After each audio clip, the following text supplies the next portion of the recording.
대입 전략 62일 남았습니다. 이것을 진행해 주실 수험메가스터디 김기주 원장님이십니다.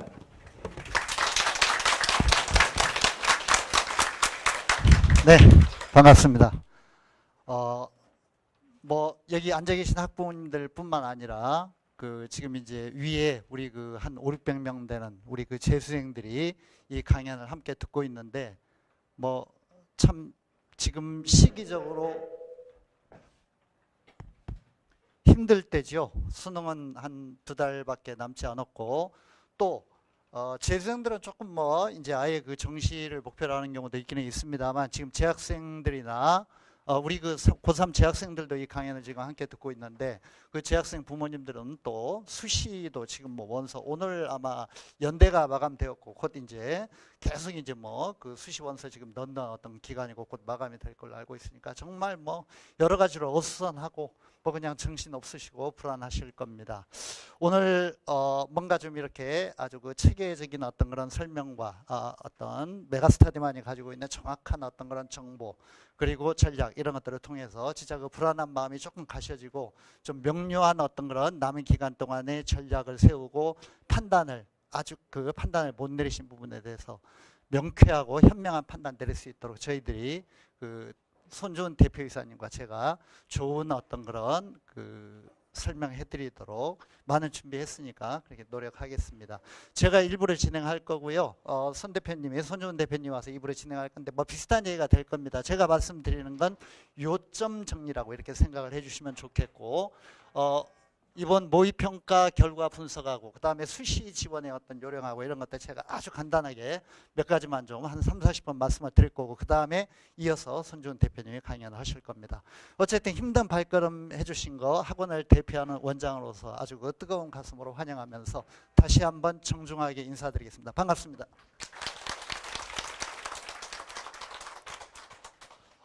먼저 수시 얘기는 조금 이따 제가 드리도록 하고요.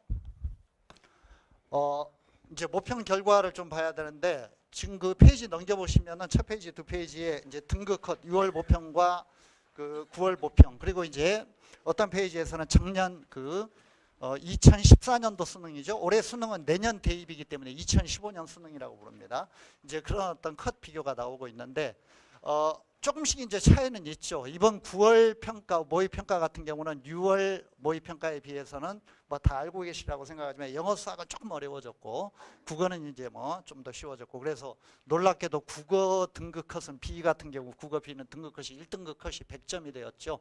그리고 이제 영어 등급 컷은 6월 평가원에서는 1등급 컷이 100점이었다. 이번에 98점이 되었는데 조금 어려워졌다고는 하지만 1등급 컷이 98점이니까 그게 그겁니다. 그냥 도토리 기적이죠. 다시 말하면 지금의 수능은 6월 평가원이 되었던 9월 평가원이 되었던 제가 6월 평가원 설명할 때 올해는 세월호 사건이라는 아주 비극적인 사건도 있고 그래서 절대 수능을 어렵게 출제하지 못할 거다. 학생과 학부모들이 받는 어떤 심리적인 충격이 너무 크기 때문에 정치적인 이유에서도 그렇고 또 지금 어떤 교육 철학적으로도 아이들의 어떤 그런 교육 콘텐츠 수준을 계속 떨어뜨려야 된다. 너무 어려워져 가지고 아이들을 좌절시키면 안 된다라는 이런 어떤 공감대가 형성이 되어 있기 때문에 그래서 기본적으로는 쉬울 거라고 이렇게 이제 아주 지금과 같은 어떤 기조로 6월 평가원 9월 평가원과 동일한 기조로 쉽게 출제될 거다라는 거 이거는 아주 분명하게 자신 있게 말씀드릴 수 있고 그게 첫 번째 포인트가 되겠네요. 마이크가 왜 이렇게 울리죠?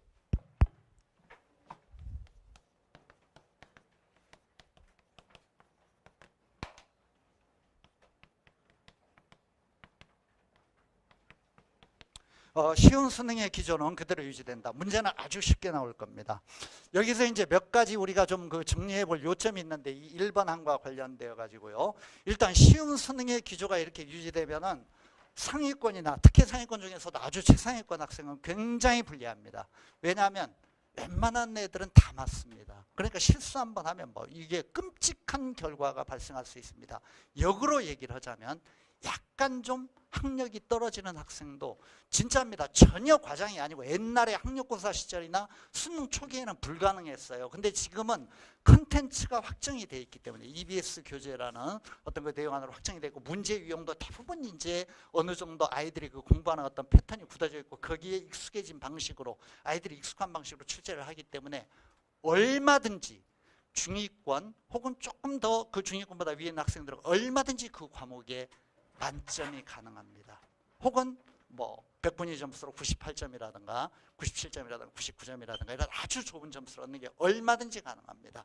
그러니까 쉬운 수능의 기조가 그대로 유지된다는 건 남아있는 기간이 2달 정도 되는데 그 기간 동안 공부하는 데 따라서 내 성적이 얼마든지 달라질 수 있다. 그 공부하는 게 뭐 끝없이 많이 널려있는 게 아니라 컨텐츠와 교재가 딱 한정이 되어 있기 때문에 EBS 몇몇 교재 그냥 문제의 어떤 그런 패턴들 정리하고 외우는 거 기출문제 학습 이런 식으로 딱 정해져 있기 때문에 기회가 많다.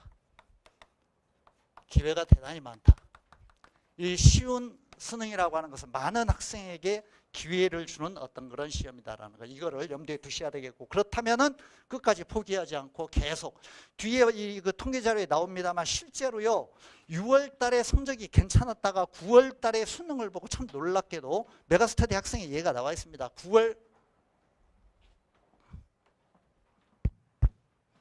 9월 수능에서 9월 모의평가에서 3등급, 2등급, 3등급 이렇게 3등급, 3, 2, 3, 3 이런 정도 맞는 학생이 실제 수능에 가가지고 1111을 때리는 경우들이 꽤 있습니다. 이렇게 놀라운 변화가 상상하지 못한 변화들이 지금 막 엎치락 뒤치락 하면서 많이 일어납니다. 물론 이거는 반대 케이스도 있는 거죠. 주변에 많이 들으셨을 겁니다. 얘가 멀쩡하게 잘하다가 수능만 가면 애가 뒤집어져 가지고 실제 수능 볼 때는 애가 왜 그런지 몰라 쫄아가지고 그냥 무슨 3등급 4등급 평소에는 늘 1, 2를 깔던 애들이 이런 경우가 발생하는 거죠. 이렇게 기회가 많이 생긴다는 거. 그리고 많은 수험생들은 앞으로 남은 기간 동안 이렇게 쉬워지기 때문에 기회가 많은 것과 아울러서 실수 줄이기 훈련. 잘 아는 것도 반복해서 다지고 잘 아는 문제도 잘 아는 개념도 잘 아는 공식도 그냥 지나가면 안 됩니다. 보고 또 보고 보고 또 보고 한 문제 한 문제 확인을 분명하게 해야 된다. 그래서 절대로 틀리지 않는 게 중요한 거다. 많이 맞는 게 중요한 게 아니라 틀리지 않는 게 중요한 겁니다. 대부분 다 맞출 수 있기 때문에 이런 면에서 실수 줄이기 훈련을 해야 되고 그 다음에 상위권 학생들에게 해당되는 건 아마 이번에 이제 그 국어 B 같은 경우 1등급 컷이 100점이었고요. 지난 6월 모의평가에서 영어 B의 1등급 컷이 100점이었는데 이런 식으로 실제 수능을 출제하지는 않을 겁니다. 그러면 참 곤란하죠. 100점짜리가 1등급 컷이 되면 변별력이 안 생기잖아. 이래가지고 대학에서 입학사정을 하는데 많은 어려움이 생기기 때문에 그래서 변별력 확보를 위해서 난이도 있는 문제를 이번에 9월 모의평가에서 뚜렷이 드러난 의도가 그겁니다. 영어 수학에서 어려운 문제를 한두 문제씩 꼭 넣었거든요. 특히 수학에서. 이렇게 해가지고 어느 정도 변별력 차이가 발생하도록 변별력이 나타나도록 이렇게 배를 했습니다. 그래서 과목을 불문하고 난이도가 높은 문제 1등급과 2등급을 가리기 위한 난이도 높은 문제 높은 한두 문제가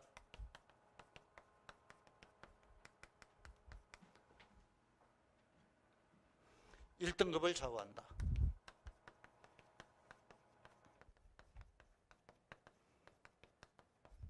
이거를 명심해 두셔야 됩니다.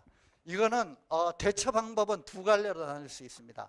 최상위권 학생은 아마 문제 훈련을 많이 하다 보면은 상위권이나 최상위권 학생들은 수학의 어려운 문제를 풀거나 영어의 지문이 굉장히 길거나 뭔가 그냥 여러 개의 어떤 그런 선택지를 한꺼번에 이렇게 골라야 되는 이렇게 그 답이 여러 개의 어떤 그런 문항이거나 답이 2개 이상 답을 골라야 되는 문항이거나 이런 것들이면은 이게 난이도 최상위 문제구나 이런 것들 감이 올 겁니다. 이럴 때 빠른 판단을 해야 되는데 이 문제가요 내가 반드시 이 문제를 풀어야만 1등급을 확보할 수 있고 나는 1등급이 목표인 학생이다. 그러면 그 문제에 시간 할애를 더 많이 해야 됩니다. 굉장히 중요한 거죠. 그게 나의 어떤 그런 운명을 좌우한다. 이런 각오로 아주 정말로 더 열심히 들여다봐야 되고 그렇지 않고 뭐 학력이라는 건 다 뭐 고학력을 가지고 전부 다 문제를 잘 풀고 전부 100점 받고 이런 건 아니라 학력이 다소 떨어지는 학생도 있고 나는 100분위로 뭐 90점 정도면 뭐 92, 3점 정도면 만족한다. 나는 뭐 어느 대학 수준 뭐 인서울권이면은 나는 만족할 거다라는 이런 목표를 가지고 있는 학생은 굳이 그런 문제까지 맞출 필요 없죠. 빨리 포기하는 것도 대단히 훌륭한 전략입니다. 아마 수학 선생님이 뭐 다 강의하면서 말씀해 주실 거예요. 너무 어려운 문제에 집착하다가 그 문제가 풀리지 않아가지고 막 그냥 없어져지고 그러면서 뒤에 진짜로 쉽게 득점할 수 있는 바로바로 풀기만 하면 답이 나오는 그런 문제들을 풀 시간이 없어가지고 시간 허비하다 당황하고 망쳐버리고 이런 경우들이 많이 있기 때문에 이거는 아니다. 내 수준에 맞지 않는다. 그러면 빨리 스킵하고 건너뛰고 점핑하고 그러고 다음 문제에 접근하는 이런 어떤 지혜 같은 것도 필요하다. 그러니까 나의 수준에 따라서 이 한두 문제를 어떻게 접근할 것인가 요거는 잘 좀 생각을 해보셔야 된다는 거 반드시 나타날 겁니다.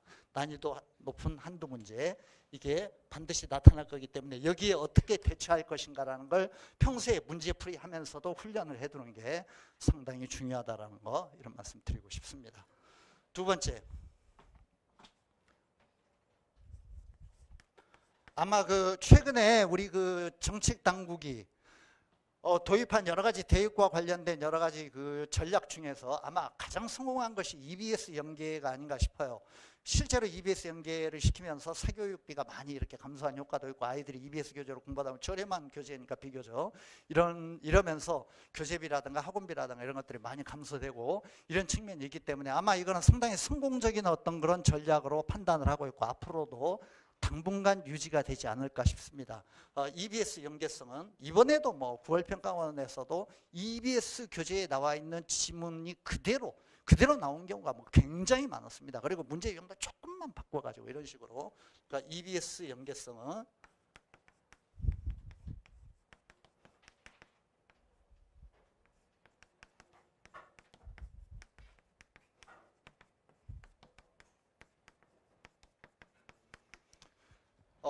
우리 재수생들이 하도 우리가 다그치고 정신교육 시키니까 뭐 이런 정도는 알고 있을 거고 뭐 그런 녀석들 없을 거라고 생각합니다만 고3 학생들은 아직도 참 이렇게 철이 안 들어가지고 뭐 그냥 제대로 공부의 중심을 못 잡고 뭐 그냥 어떻게 되겠지 뭐 안 되면 재수하지 뭐 그냥 대충 그냥 이렇게 편하게 마음 먹는 녀석들 참 많이 있습니다. 제가요 그 이렇게 방황하고 제대로 이렇게 공부에 집중력을 발휘하지 않고 부모님 속썩이고 아직도 방황하고 있고 이런 고3 학생들에게 이런 말씀 드리고 싶고 오늘 그 자녀가 직접 오지 않았으면 부모님이 꼭 얘기해 주세요.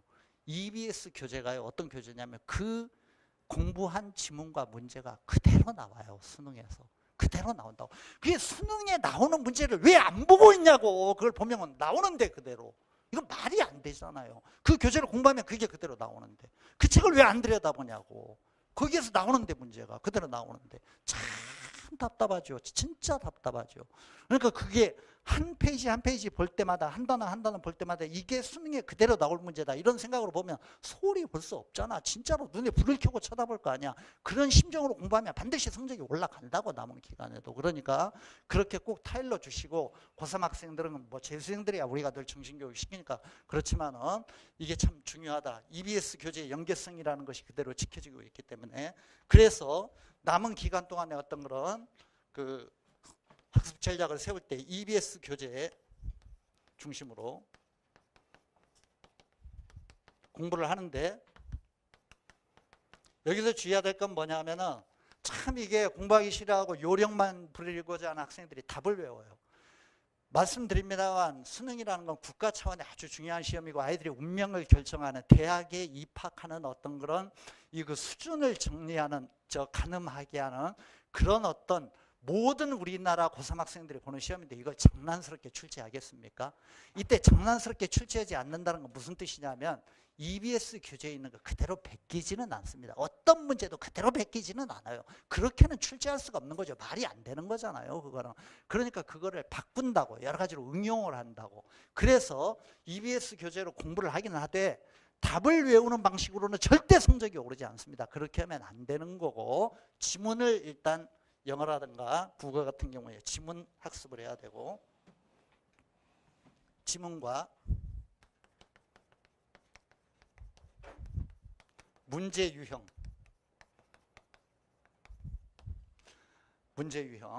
이런 식으로 문제가 나온다는 거 이런 문제 유형을 잘 파악해야 되고 그 다음에 그 문제에 적용된 개념과 원리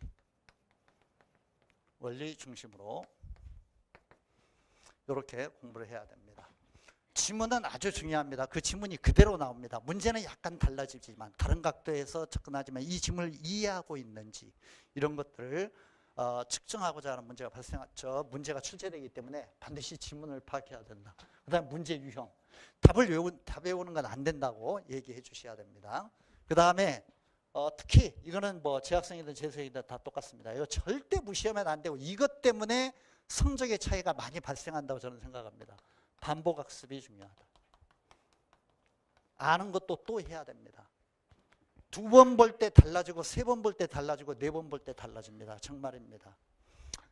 우리 학원에서요, 제가 설명할 때마다 드리는 말씀인데 요즘에 수능은 얼마든지 대박의 기회가 많다고 그랬죠.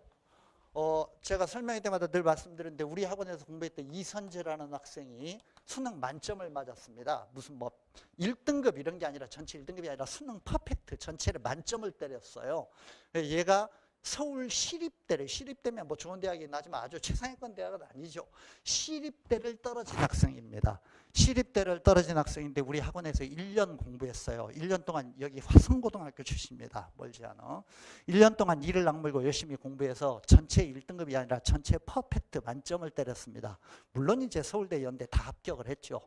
그래서 이제 서울대 갔습니다만 그 이선재라는 학생이 뭐라고 얘기했냐면은 나는 모든 EBS 교재를 스님들이 시키는 대로 5번 정독했다고 했습니다. 5번을 정확하게 정독했다고. 그러니까 3번째, 4번째 볼 때 대충 이렇게 눈으로 보는 게 아니라 정독, 꼼꼼하게 정확하게 다 읽는 거. 5번을 정독했다고. 그 이선재가 제가 그 데려다가 그 후배들 앞에서 강연도 여러 번 시키고 뭐 글도 쓰게 하고 그랬습니다만 우리 아마 홈피에 그 이선재가 쓴 합격 수기도 나와 있을 겁니다. 그게 나와 있어요. 5번 정독했다고. 그러니까 그런 식으로 반복을 해야만 그 반복하는 과정에서 개념과 원리가 이 개념과 원리를 제대로 누구 설명 듣고 한번 이렇게 고개 끄덕끄덕 했다고 해서 자기 몸에 이렇게 완전히 이렇게 육화되고 몸에 이렇게 녹아드는 게 아닙니다. 반복 학습을 통해서만 그게 가능하다는 거. 그런 면에서 꼭 반복 염두에 두시기 바랍니다. 지금 그 남은 기간 동안에 그 쉬운 수능의 기조는 그대로 유지되기 때문에 이런 거 주의하고 EBS 교재의 연계성을 바탕으로 해서 이런 것들 주의하라고 말씀을 드렸고 지금 그 수시 때문에 참 불안하실 것이기 때문에 수시와 관련되어서 수시는 뭐 너무나 엄청나고 복잡하고 많은 어떤 그런 그 내용이 있기 때문에 사실은 뭐 수시를 제대로 하려면 맨투맨으로 해야 되는 거고요. 이렇게 전체로 대상으로 해서는 수시 강연이라는 게 불가능한 겁니다. 그냥 전체적인 요점, 그냥 그 수시 지원의 신중한 마무리에 대해서 제가 몇 가지 좀 말씀을 드릴게요.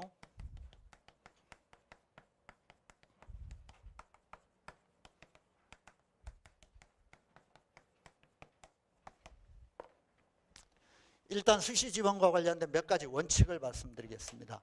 모든 일에는 원칙과 기본이 아주 중요합니다. 이 원칙과 기본만 잘 지키셔도 제 생각에는 어느 정도 성공적인 수시 지원을 하실 수 있을 거라고 생각을 하고요. 제가 말씀드리는 거 정말 몇십 년간 이런 일만 해오고 맨날 이런 일로 머리 싸매고 고민하고 주변에서 주변 사람들과 무슨 뭐 이렇게 그 토킹하고 뭐 그냥 디스커션하고 그런 사람이니까 제가 제 말을 좀 이렇게 믿어주시고 좀 이런 아주 기본적인 너무나 상식적이고 쉬운 내용이라고 뭐 뻔한 내용이라고 생각하실 수 있지만 이거를 꼭 명심하고 지켜주실 거 부탁을 드립니다. 첫째, 수시 지원을 할 때 스스로 판단하고 결정해야 한다.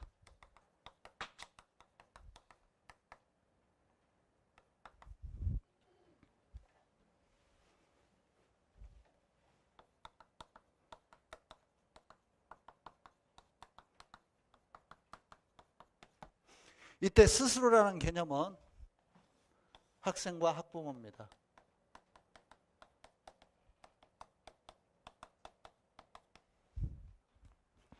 자, 스스로라는 건 대학에 들어갈 당사자 본인과 그리고 그 본인과 운명을 같이 하는 부모님입니다. 그 외의 사람은 이 범주에 들어가지 않습니다. 학교 담임 선생님 들어가지 않습니다. 학원 선생님 들어가지 않습니다. 컨설팅 업체에 내놓으라 하는 전문가 들어가지 않습니다. 무슨 말인지 아시겠어요?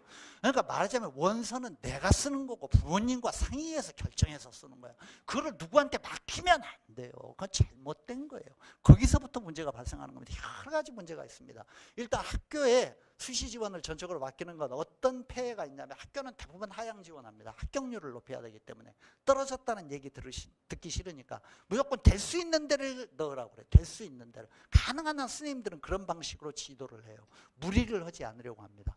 컨설팅 업체 기분 잘 맞춰주죠. 어차피 내년이면 고객들 다 바뀌는데 그냥 학부모 학생 기분만 좋게 하면 끝입니다. 책임질 일 아무것도 없습니다. 누가 무슨 뭐 컨설팅 업체에서 그 하라는 대로 지원했다 떨어지면 고소합니까?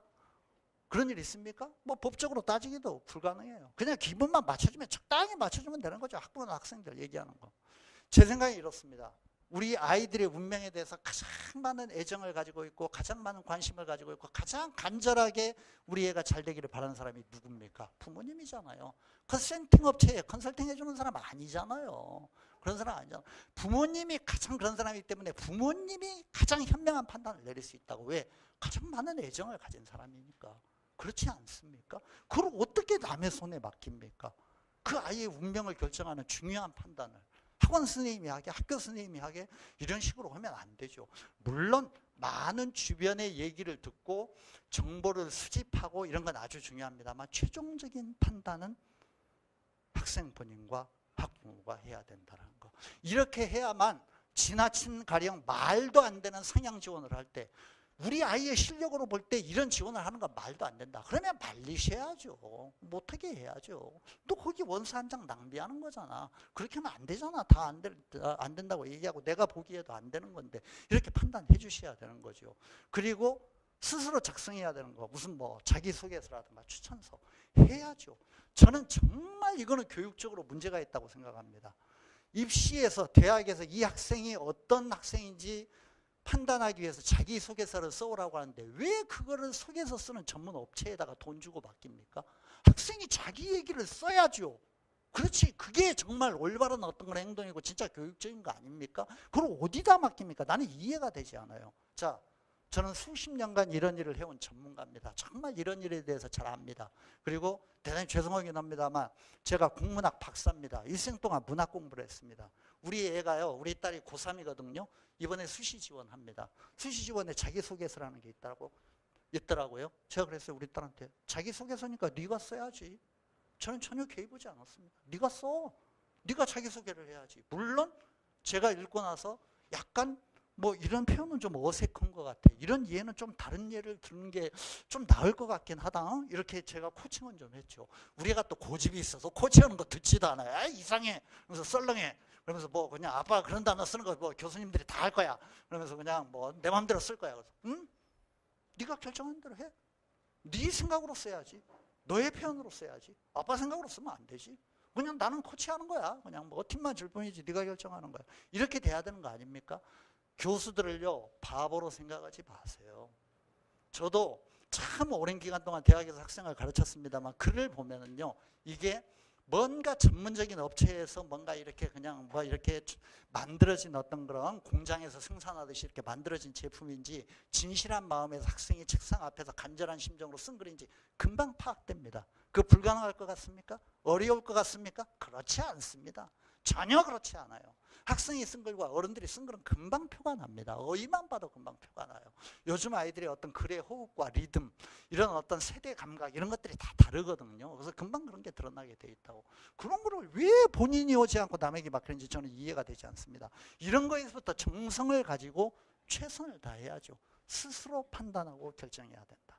어디 전문적인 업체에 자문을 받더라도 최종적인 어디에 원서를 낸다. 어떤 전형에 지원한다. 이거는 부모님과 자녀가 상의해서 결정을 해야 된다. 제가 이렇게 말씀드리면요. 이런 얘기 참 많이 들어요. 원장님, 입시 관련 책자를 펴보면 뭐가 뭔지 하나도 모르겠어요. 정말 끔찍해요. 그러면서 뭐가 되게 그냥 너무 정보가 많고 너무 다양하니까 부모님들이 아시기 힘들죠. 이렇게 생각하세요. 부모님들이 모르시는 것과 똑같이요. 진짜입니다. 제가 정확하게 말씀드릴게요. 그 모든 사항을 정확하게 알고 있는 사람 대한민국에 아무도 없습니다. 정말이에요. 아무도 모릅니다. 왜냐하면 너무 복잡하고 너무 많기 때문에 누가 그거를 다 알고 그 아이에게 최선의 어떤 그런 결론을 내줄 수 있습니까? 아이에게 최선의 결론을 내줄 수 있는 건 본인과 학부모뿐입니다. 왜? 가장 고민하면서 들여다보고 연구를 할 사람이기 때문에. 다른 사람은 그렇게 안 하죠. 대충 하죠. 그냥 뭐 데이터 그냥 뭐 온라인에 나와 있는 책장에 나와 있는 데이터 보고 적당히 컨설팅 해주는 거지요. 그렇게 하면 안 되죠. 자, 그러면 너무 복잡하기 때문에 너무 해야 될 게 많기 때문에 수시에서 어떻게 해야 되냐. 아직 지금 시간 많이 남아 있고 오늘 연대 마감되었습니다만 다른 대학은 아직 계속 이제 원서 내야 되잖아요. 앞으로 한 일주일 열흘 동안에 계속 이제 제출해야 되지 않습니까? 어떻게 해야 되냐. 범위를 좁혀야 됩니다.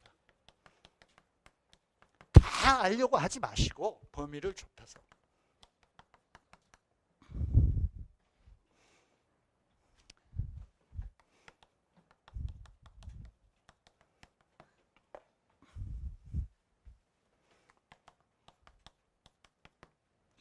범위만 좁히면은요, 이게요, 할 수 있는 어떤 그런 레인지가 딱 있어요. 모든 대학의 모든 전형, 모든 어떤 수준에 있는 학생들 다 연구할 필요도 없고, 우리 아이가 그런 아이도 아니잖아요. 딱 우리 아이 수준에 맞는 대학. 그러니까 가령 우리 아이의 내신 등급.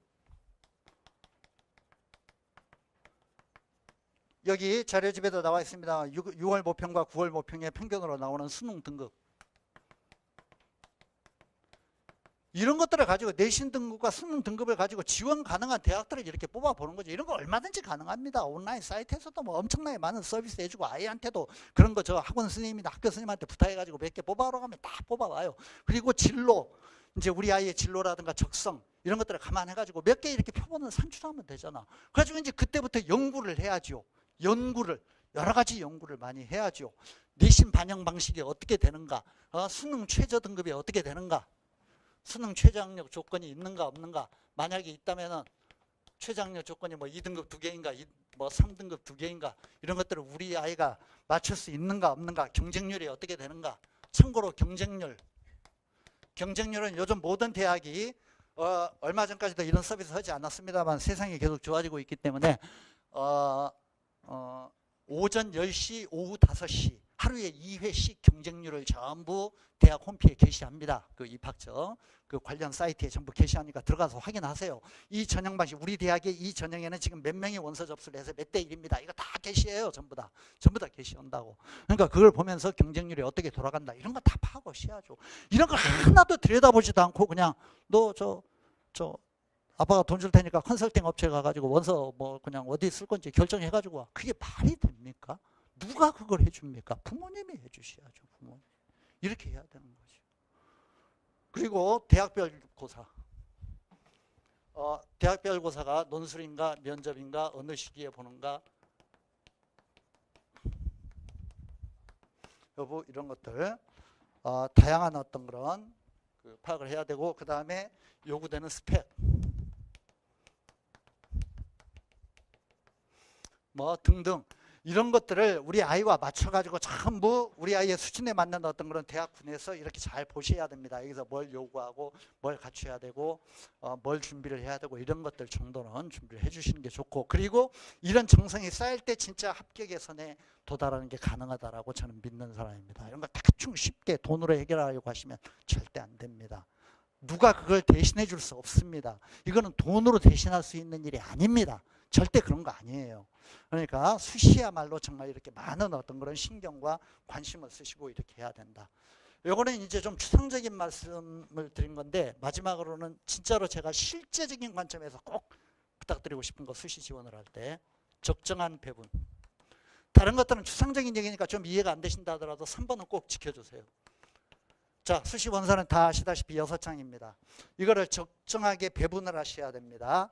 일단 이 적정한 배분의 개념이 뭐냐면은 대학의 수준,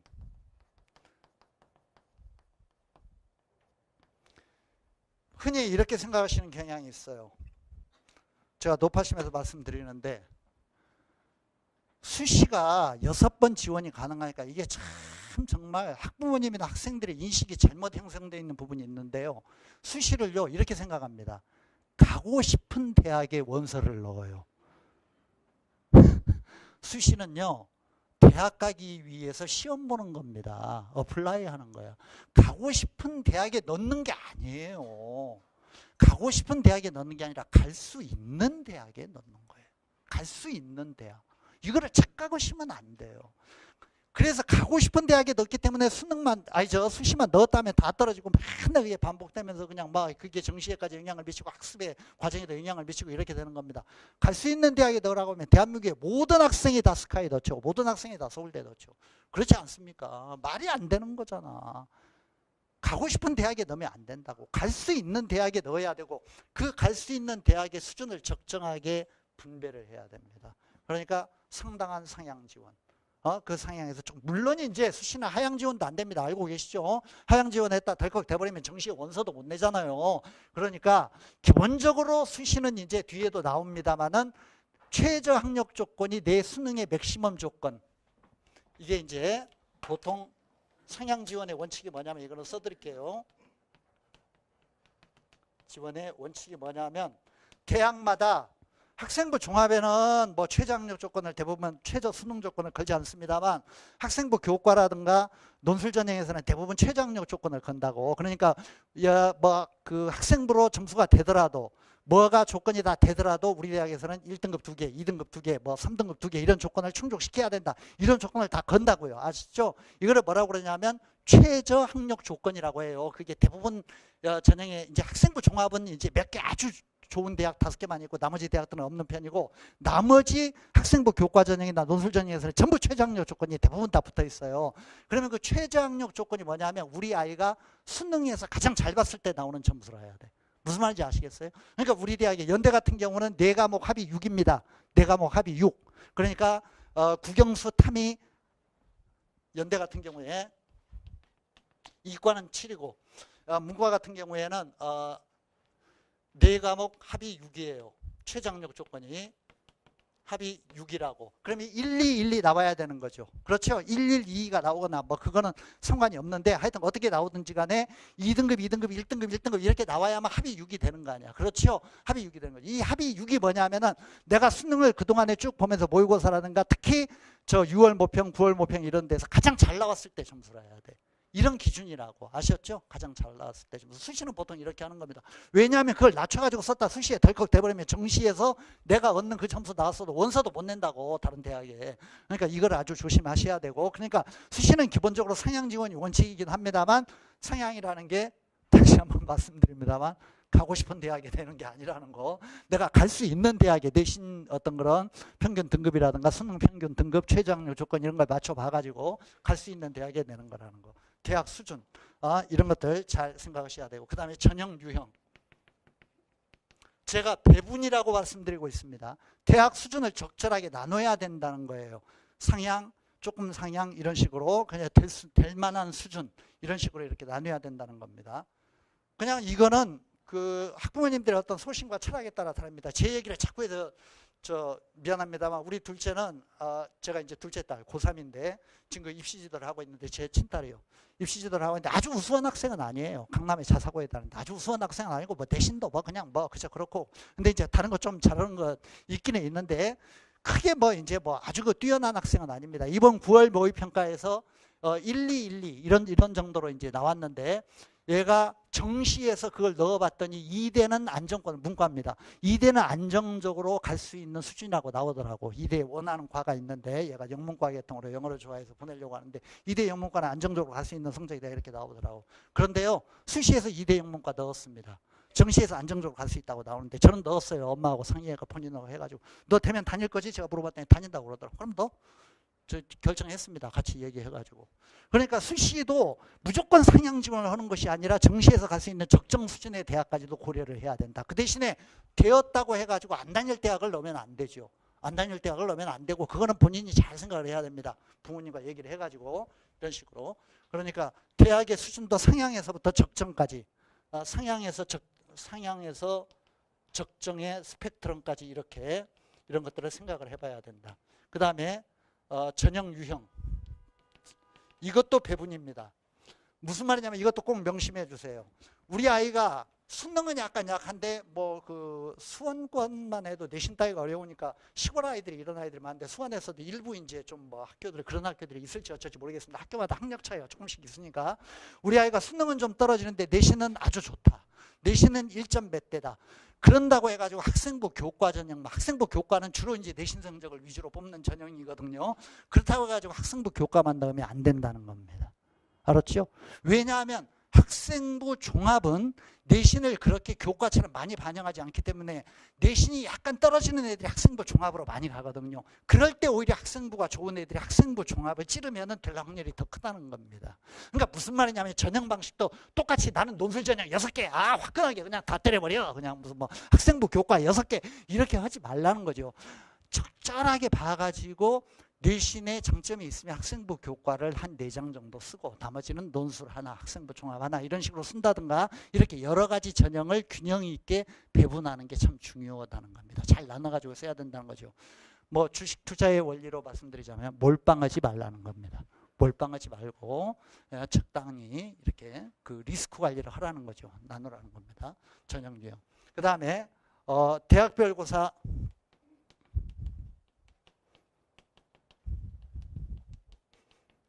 시행 시기. 이것도 아주 중요합니다. 요거는 배분이라는 개념이 뭐냐면은 수능 전과 수능 후 이거를 적당히 나누라는 겁니다. 이 부모님이나 학생들의 성질이 급해가지고요. 지금은 뭐 이제 온갖 방식의 막 전형 뭐 합격자 발표도 다 다릅니다. 연대나 서울대는 모든 전형의 합격자를 12월 6일 날 최종 발표를 합니다만 다른 대학들은 수능 이전에 합격자 발표를 하는 전형이 있고 수능 이후에 합격자 발표를 하는 전형이 있고 다 달라요. 이렇게. 그리고 수능 이전에 대학별고사. 대학별고사라는 건 주로 논술이고 면접이 있습니다만 수능 시험을 보기 전에 논술과 면접을 보는 대학들이 있고 전형이 있고 그 다음에 수능 이후에 면접이라든가 무슨 논술을 보는 그런 대학들이 있고 전형이 있어요.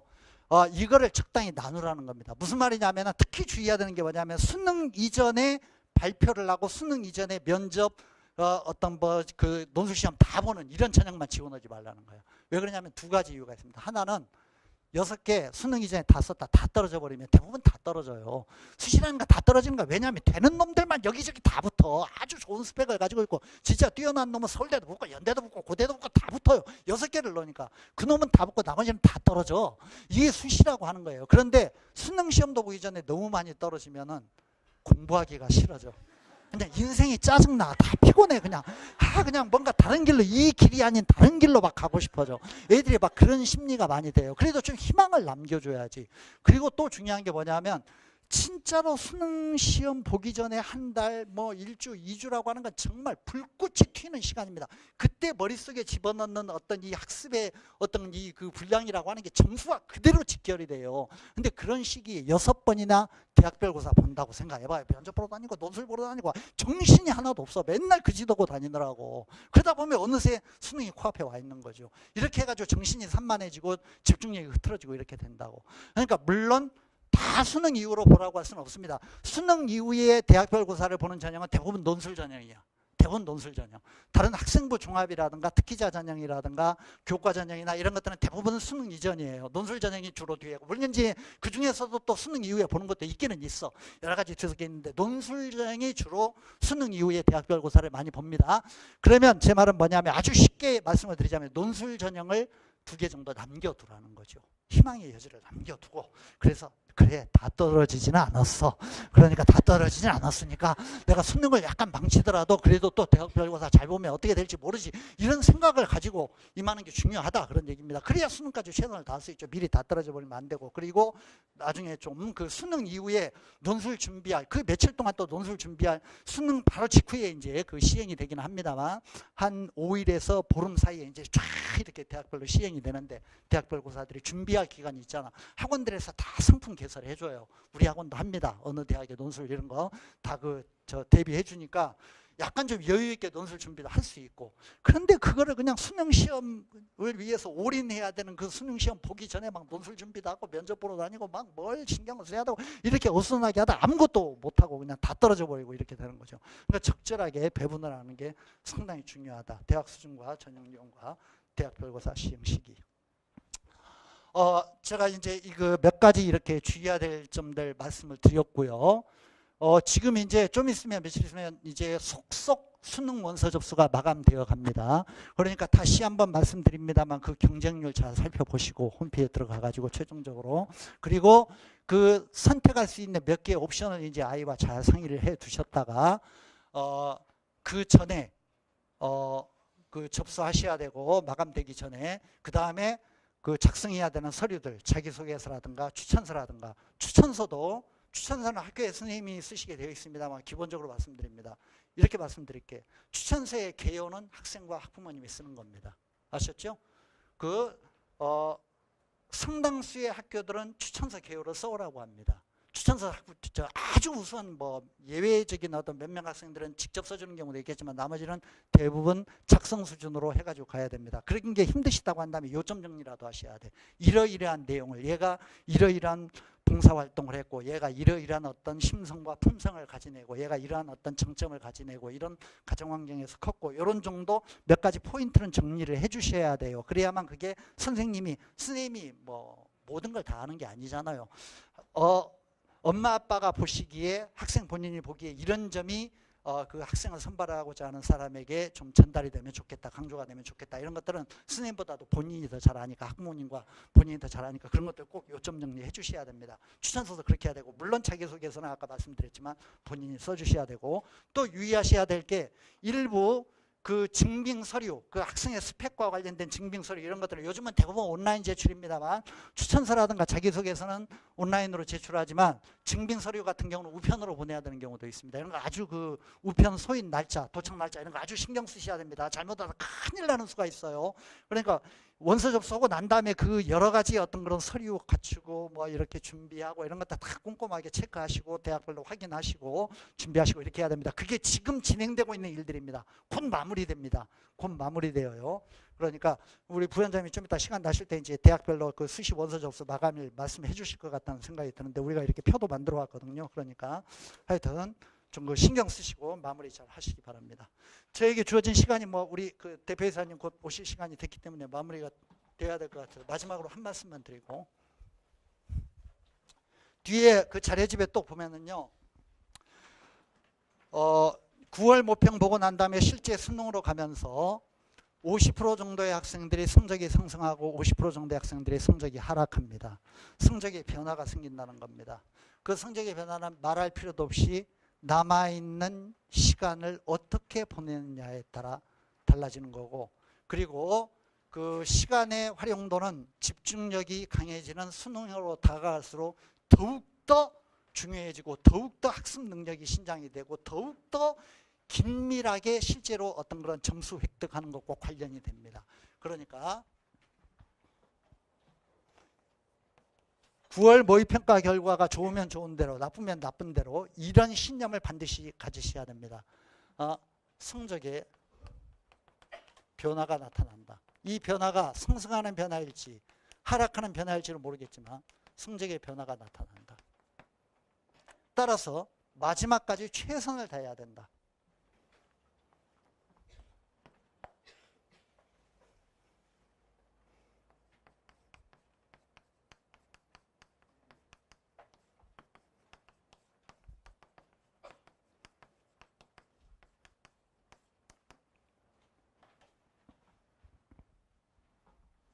들어보셨는지 모르겠지만 100m 달리기를 하는 그 육상 선수들이요.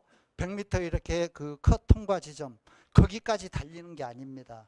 100m 훨씬 더 지난 지점을 목표점으로 해서 달리는 겁니다. 그래야만 최대 속력으로 그 테이프를 통과할 수 있는 겁니다.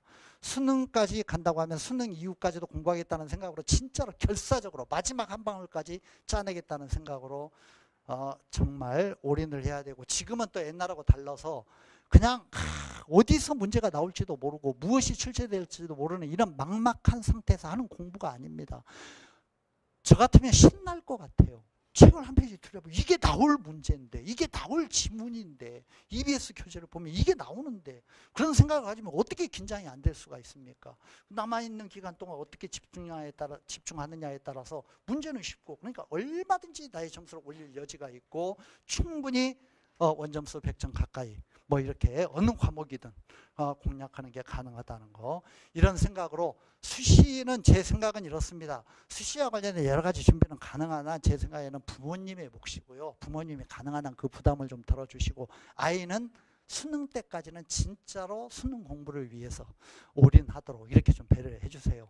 그리고 다른 것 때문에 막 뭐 수시 원서 접수하고 뭐 찾으러 다니고 뭐 이런 거 자꾸 아이한테 맡겨가지고 정신 이렇게 산만해지게 만들면 안 됩니다.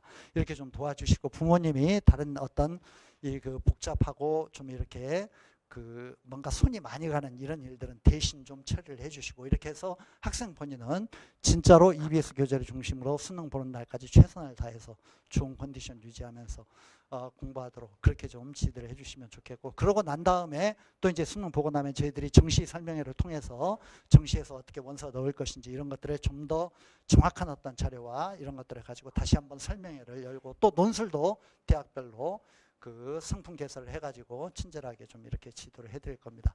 어쨌든 제 말씀이 이렇게 여러 가지로 그냥 간단하게 요점 그 정리해드린 거라고 이렇게 생각해 주시고 우리 그 대표이사님이 이걸 뒷받침을 훨씬 더 상세한 데이터와 자세한 예를 가지고 마무리 지어 주실 겁니다. 감사합니다. 마치겠습니다.